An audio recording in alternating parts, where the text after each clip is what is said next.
The professional summary. This is one of the last remaining areas of the resume sections that we're going to focus on. It is very important. This area gets a ton of focus and eyes because it sits at the very top of the resume. There's so much to cover. Honestly, I'm going to try to condense it down because it is really simple. And luckily, we can use ChatGPT and a little bit of our own brain to get this stuff done very quickly. So essentially, it is a high level summary. You're trying to put some metrics to your experience, and it's supposed to give whoever reads your summary an understanding of your kind of core experience and your role and your focus. Ultimately, it's again the first thing that people read. The average review for a CV or resume is about 7.4 seconds when a human is looking at it. So, what are they looking for? Usually, it's structure, having some sort of current title or previous title or the last job or experience that is very related to what they're sourcing for. Nobody's going to read that entire resume. This is going to compel people to get through the rest of the resume. I've often tried to give people an understanding of the psychology behind how people read emails. And it usually starts with the subject line being the first thing that they're going to see before they open it. The goal of the subject line is to get people to read the first line of the email. The first line of the email is to get people to read the rest of the email, the following line. So we need to compel people to read that entire resume. So this is a very simple professional summary template that you can copy and paste. And of course, we've already built our skills table. We have an understanding of our own job title and the industry we want to work in.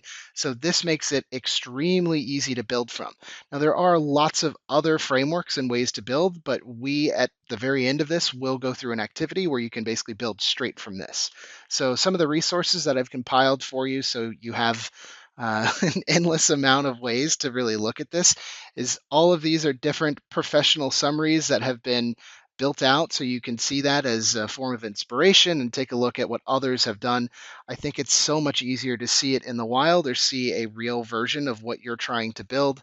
And all of these include guides and lots of interesting kind of concepts behind it. So long way to go to say please read some of this stuff, because it's a resource that's there for you. Don't sleep on it. If you are going to sleep on it, I get it, and that's why we have an activity at the end of this which basically helps you to build that exact template. So some professional summary stats. Percentage of resumes included a summary section. Percent of resumes included at least 5 instances of measurable results. Percent of job seekers include a career objective and a skill section on their resumes. And the answers are 89% of resumes included a summary section. Again, at the very top, this is what gives people a quick heads up as to the relevancy of their background experience and their roles. And that's what causes somebody to read further.